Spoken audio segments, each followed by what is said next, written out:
So and I'm not saying that the athletic director is necessarily at every single event. No, home games. But- Every Like I tell you, town he's covers at- their own athletic director. I know, but covers their own they're home also games. at away games. He's I mean, at almost every game that No. I go to, Yeah. and I go to a lot But of. they're at a lot of away Yes, games, but I they're not know. I required. mean, huh?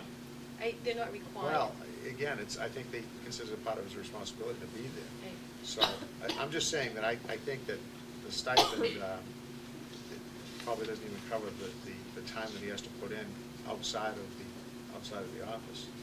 But as David said, I think it's something that, it's one position that should be considered among all the other positions, and If he can pick up a course, right, then and he should if do there it. was a way to restore an elective to juniors and seniors at the high school, I'd support that, because then it would take pressure off some of the other electives that we have. Yes, it would lower the class sizes in other areas. Kids might elect to take PE, and then your art goes down. You know, David, I know that every one of our staff members works at a high level. I'm not questioning that. I'm talking about working at capacity, at full capacity. And in this case, to put the student first would to be add a class to that schedule. Yeah, and I'm not disagreeing. What I'm saying is we're looking at this whole crisis, and even before this, we continue to look at our staff across the district. And I'll give you some examples. Take our librarian. We have one librarian who's responsible for the entire district. This year, we have increased the teaching load at the middle school in music, art, computers, and physical education to a level that is higher than what, currently, at least one interpretation of the contract is, which is 5 teaching periods. We've increased it to 6. And particularly in physical education, and it is an area, I've made it very public with the Teachers Association, that I'm interested in moving the physical education daily teaching load to a higher level. So if that's the case, It's a we'll place to be start. looking at a number of areas. Well, the other thing too is, I don't know what the administrative load is for the athletic director. I mean, it's no different than saying the vice principal should be teaching 1 class or 2 classes, or that, well, it isn't. I mean, Yeah, if the vice some do. principal's administrative responsibilities allow for him to teach a class or 2, it's the same type of thing. So without knowing, again, how much time is required for him to do the administrative duties required of an athletic director, it's hard for me to say, well, you're going to have to have him teach a second class, so. I'm just going by experience. I Yeah. know that the past 2 athletic directors taught more. 2 classes. And I'm sure there's a lot of details and a lot of day-to-day flips that come up in an athletic schedule, but, the schedule's posted for the season. It's not something you manage day to day. So David, we had gone over these last week. I don't know if you wanted to go over them all Yeah. again, or. Well, no, what I'd like to do is pick, if I can, pick out a number of these in level 1 Mhm. and explain why I would recommend that we should, under the budget circumstances, probably go forward with them at this time. And these are things, like you said, even if the budget circumstances weren't as tight, you still might be recommending some of these changes, correct? Possibly, but, well, probably not most of them, but, Okay. well, let's start with, and they're not in any order of priority. Okay. So, the first one on the list is the result of decreasing the student year from 182 to 180.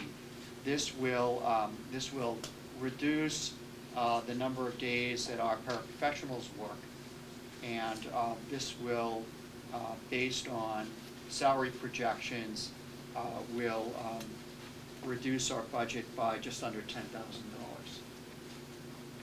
So the school committee has already voted to reduce next year's school calendar by 2 days, and that.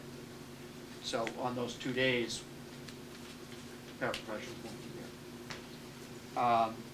The second one,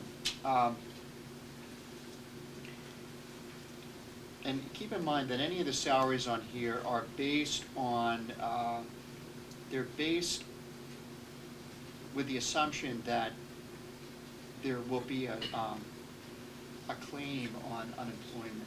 So I think Carl has been told, or it's informed that we should not discount the full salary. We should only discount a percentage of it, because we have to account for unemployment. Now, you can do it two ways. You could put the full salary in, and then a bottom line Put the for unemployment. unemployment. Right. So, either way, and Right. maybe we can reframe it that way, so, You can add back the unemployment. All right. yeah. So, I mean, we can rewrite it if you want, but, the second item here was to reduce 2.8 paraprofessionals. I believe that, and this was on library and media, and I certainly do not recommend any further reduction on the library, media, and computer lab paraprofessionals at the elementary level. But there is a possibility, based on changes in student need and program need, that we could reduce one paraprofessional in special education.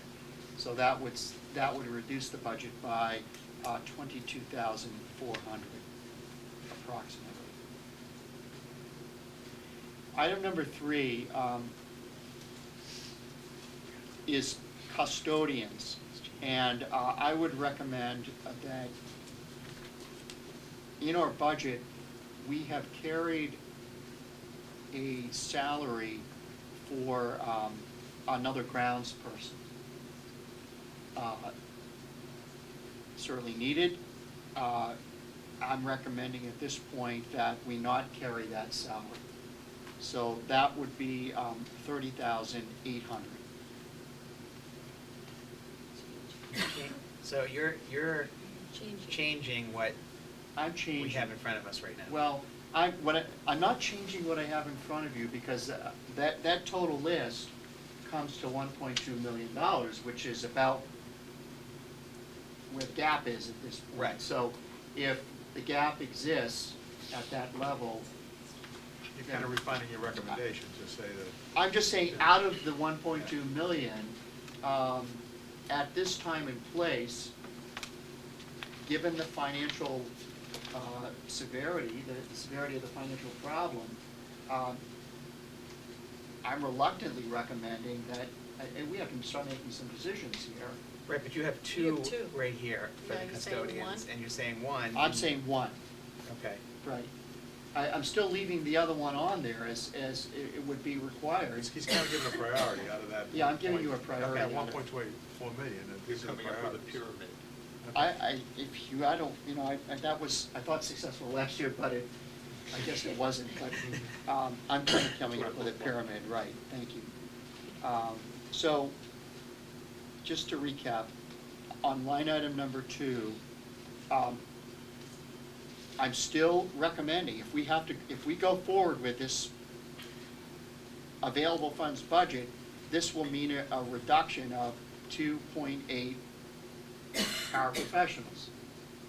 And I'm saying, out of the 2.8, at this time and place, I'm not confident, but I'm saying we have to have some movement here. I would put 1. So I'm confused. I'm 16, right, you gave the wrong, what number? I misunderstood you, it has been Yes, happened. it would be 16,000.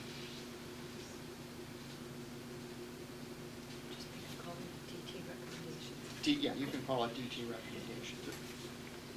So in line number 3, out of the custodial salary budget, 30,800. Line item number 6, retirees attrition, 128,583. That should be a good number, right? I mean, We feel confident Okay. that that's a solid number. Okay. That's based on That's teachers based going out on versus someone new going teachers out coming in. and someone coming in at a And the lower difference. salary, the Okay. difference. Okay. So because you skipped over 4 and 5, are you not in favor of those reductions? I'm not in favor of those reductions at this time. At this time, okay. We- Okay. We'll have to date this. They wouldn't be Today the is first 2. priority, that's for sure. 9, 2.9, right? not now. Not now. Not now. Okay, skipping down to number 12. I I believe that, again, based on all of the conversations with Christine Daju, Director of Special Ed, Pupil Personnel Services, that based on program and student needs, at the present time, we would reduce one special education teacher. And again, using the number 32,000, which is, again, has the unemployment as part of it. Okay, it certainly would be higher than that, but the unemployment would be a number that we'd also have to. So again, 7, 8, 9, 10, 11, if you have your preference, those will not be eliminated. Oh, I'm not, they're on my list, but at this time, On last. yeah, yes. And just, well, we're talking about the unemployment piece. David, did you ever get an answer from the finance planning team if we could recapture the pensions and benefits for these positions? I know you asked it. I think Chairman Masseri said he understood that that would be an Yes, he did. adjustment that will be made. There was no specificity, but I think he understands and agrees with the concept. Okay. That's clear. Okay, item number 16 is a savings. And again, Christine discussed this at the last school committee meeting. We are confident, this is, there currently is a program, special education program, funded by the SEAM Collaborative that actually is housed in our schools in North Reading. It's a very successful program. And it's based on the number of students in that program and tuitions that we're paying to SEAM, we feel that we can run the program. And that's actually always been our goal.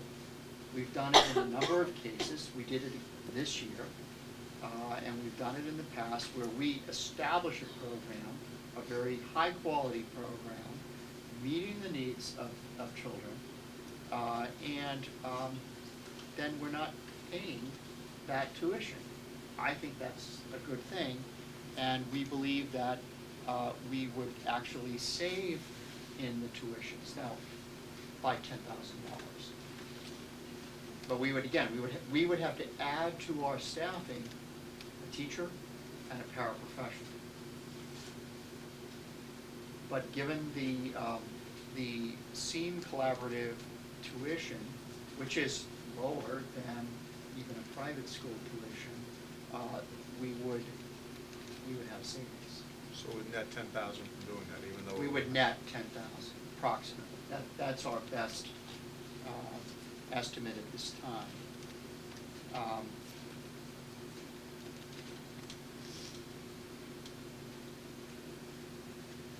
So that's item number 16.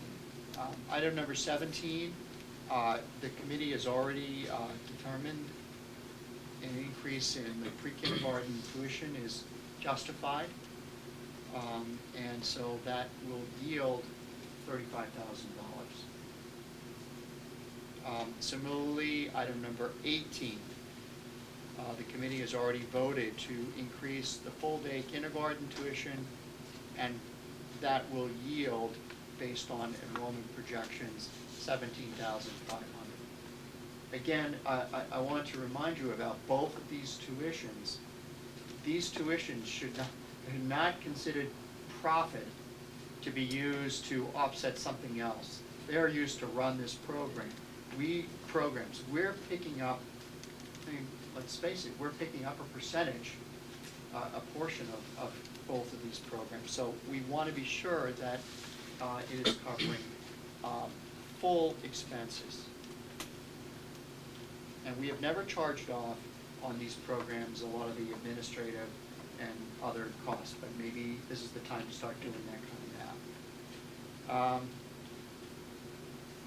Item number 21, this is to not allow outside programs, non-school programs, from operating in the